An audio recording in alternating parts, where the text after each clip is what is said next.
اسبوع ملوش لازمة في الدوري المصري.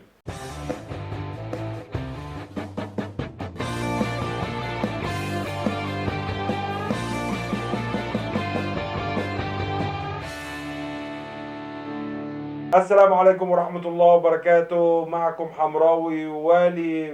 هاتها في الشبكة. هنجيبها من الشبكة ان شاء الله، بس الاسبوع ما فيهوش شبكة خالص يعني بصراحة. للأسف فعلا الأسبوع ملوش أي تلاتة لازمة. امبارح الزمالك بيتعادل مع الاتحاد السكندري، الفيوتشر بيتعادل مع بيراميدز، النهارده الأهلي بيحصلهم وبيتعادل مع المصري بعد مشاكل كتير أوي لسه هنتكلم فيها. فأول 5 فرق في الدوري أكنهم ما لعبوش الأسبوع ده. ما لعبوش. الأهلي رفض هدية من الاتحاد السكندري، كان هيبعد في الصدارة قبل ل7 ماتش نقاط القمة. قبل ماتش القمة، وكان هيضغط على الزمالك أكتر وكان هيبعد أكتر، وكان هيدخل الزمالك في الماتش وهو عليه حمل إن أنت لسه بتحاول تعوض ال7 نقط، ولو خسر هيبقى 10 نقط. فالموضوع كان هيبقى مختلف تماما. والله بص يا حمراوي، انا بس يعني انا شايف ان يعني الاهلي مع فقير كرويا من الاخر.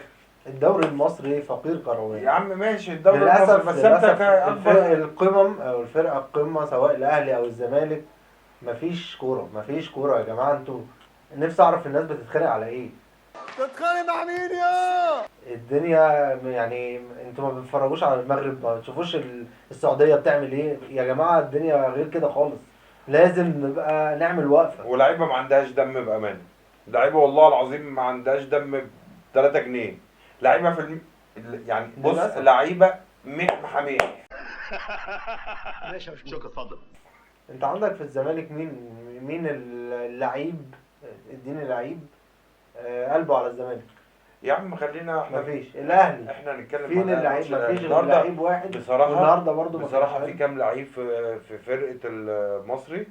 الواد اللي اسمه عبد الرحيم دعدوش. درغوم ده. دعدوش. الواد ده اكتشاف. درغوم. درغوم. ابراهيم درغوم. لعيب مش الواد موجود. ده جامد جدا، ده زي ما جاش الاهلي. مش انا موجود انا ولا في الاهلي بسأل. ولا في الزمالك لعيبه زيه. انا يعني ازاي لعيب زي ده ما جاش الاهلي؟ ده لعيبه المصري بتستلم الكرة بتدور على اللعيب ده. بالظبط.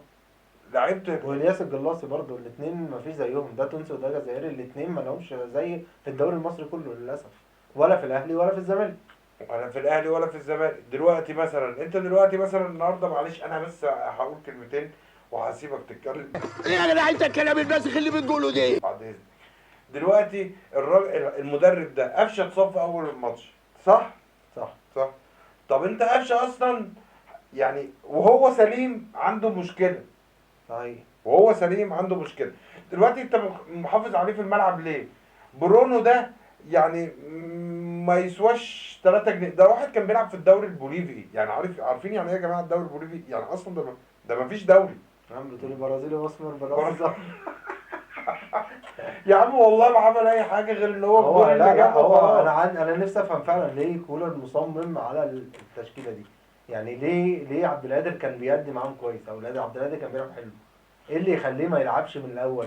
هو عارف ان برونو مش ما بيأديش، ما الجنب بيبقى الفرقه بتبقى ناقصه واحد انا حرفيا.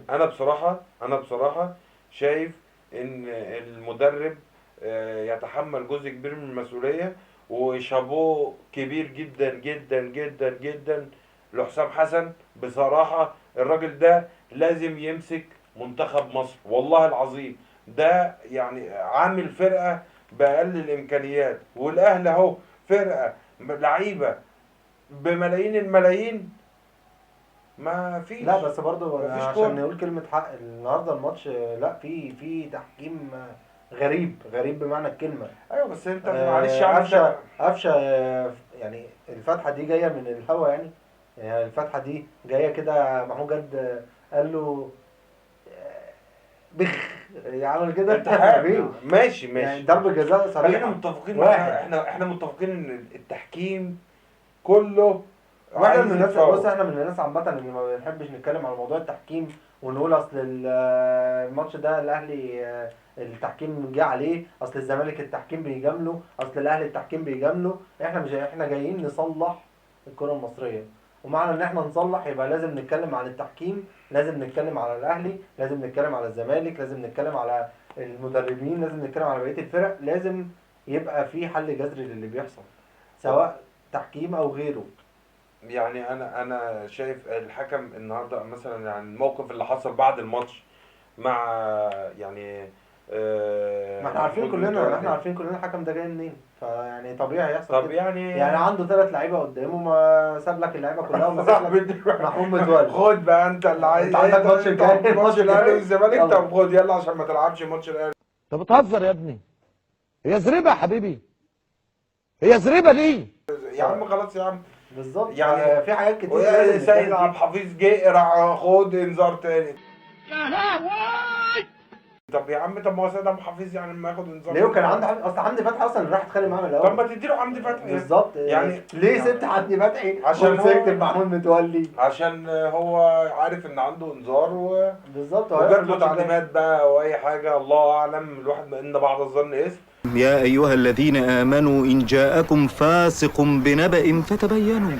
بس يعني الواحد خلاص بقى يعني بيتعب ومش يعني. معنى ذلك ان برضه بنتكلم ان التحكيم هو لا، الأهلي السبب وحش. في التعادل. لا، لا، احنا الأهلي عارفين وحش. ان الاهلي وحش، الأهلي وحش وبنقول جدا الاهلي جدا. عنده مشاكل كتير، من ضمنها المدير الفني اللي مصمم على شويه لعيبه لعيبة لسه ما مش عارف. بتأديش.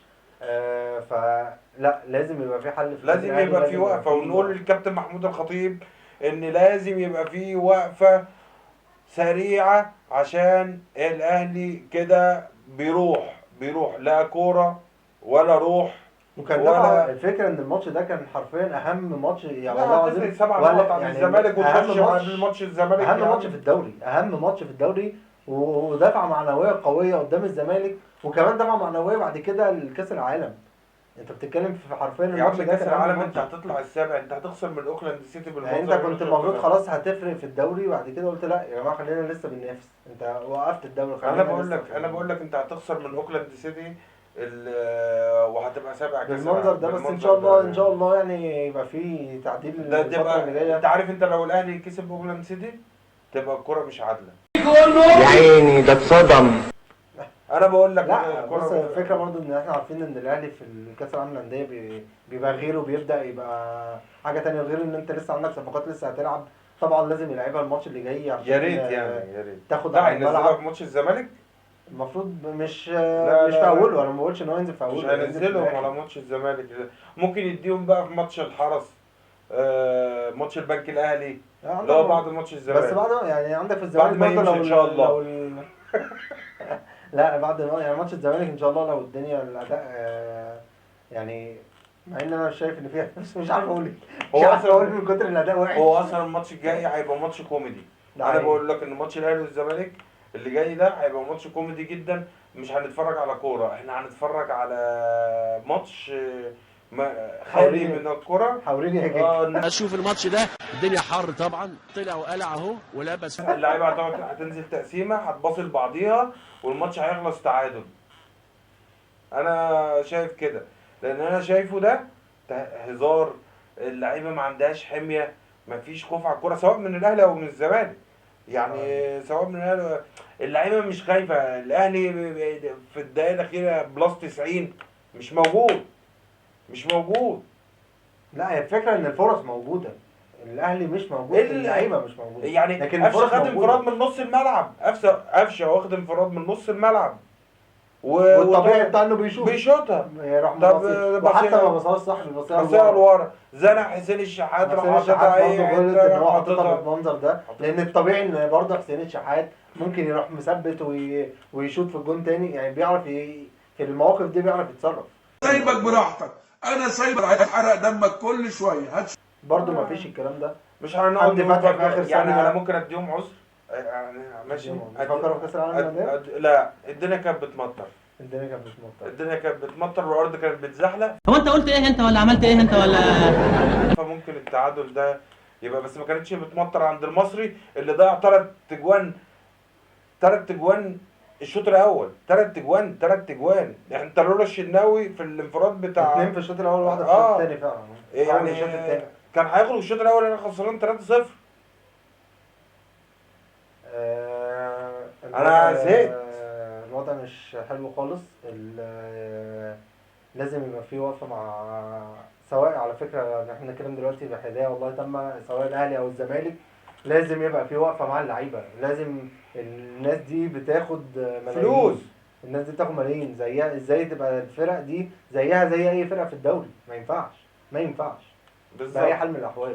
يعني لازم الكابتن محمود الخطيب فعلا لازم ياخد وقفة مع اللعيبة بقى، مع المدرب. لان احنا كده رايحين في 60 داهية بسبب رعونة من اللعيبة والمدربين يعني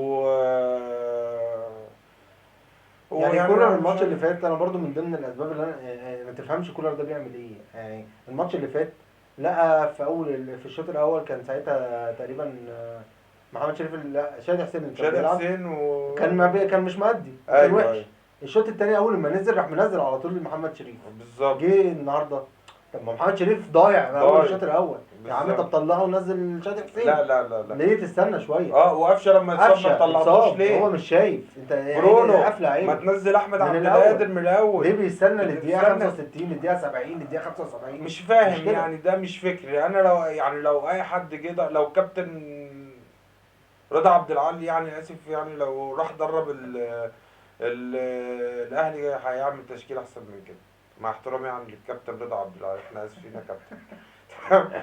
وان شاء الله احب اقول لكم خبر طبعا ممكن تكونوا عارفينه، ان شاء الله بكره منتخب مصر الهاندبول هيلعب اول ماتش ليه في كاس العالم اللي بيتلعب في رومانيا والسويد الساعه 9:30، والماتش هيبقى مذاع على قناه اون سبورت. قناه اون سبورت اشترت الماتشات بتاعه المنتخب. نتمنى ليهم ان شاء الله 9:30. توفيق ومنتخب هاندبول هو اللي بيفرح مصر كلها بصراحه بالاداء. نتمنى ليهم ان هم يبقوا يحققوا يكسروا نتائج الدنيا ان شاء الله. ويكسروا الدنيا. وما تنسوش ان دي اول بطوله بدون احمد الاحمر اللي اعلن اعتزاله من كام شهر. هتستنونا ان شاء الله الحلقه اللي جايه هنتكلم فيها في تفاصيل اكتر واخبار اكتر، عشان ما نطولش عليكم. بس لو الحلقه عجبتكم ما تنسوش تدعمونا باللايك والشير والسبسكرايب. وتدوسوا على تعمل زر كده الجرس. وتعمل كده وتعمل الجرس تن تن تن. واستنونا الحلقه الجايه، والسلام عليكم ورحمه الله وبركاته.